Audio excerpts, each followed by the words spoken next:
কিন্তু এখন আমার বয়ফ্রেন্ড আছে, হ্যাঁ আমারে খুব ভালোবাসে, খুবই।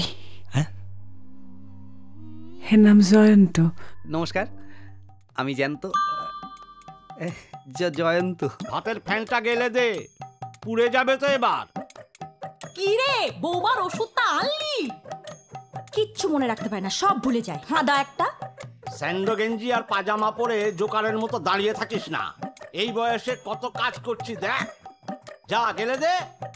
একটা ওষুধের কথা মনে রাখতে পারিস না, কি করে চাকরি করিস বাবা কে জানে। কারণ ওরা যখন মিলিত হয়েছিল তখন জয়ন্তর বউ সুস্মিতার মধ্যে আমাদের রাজিয়া ঢুকে পড়েছিল।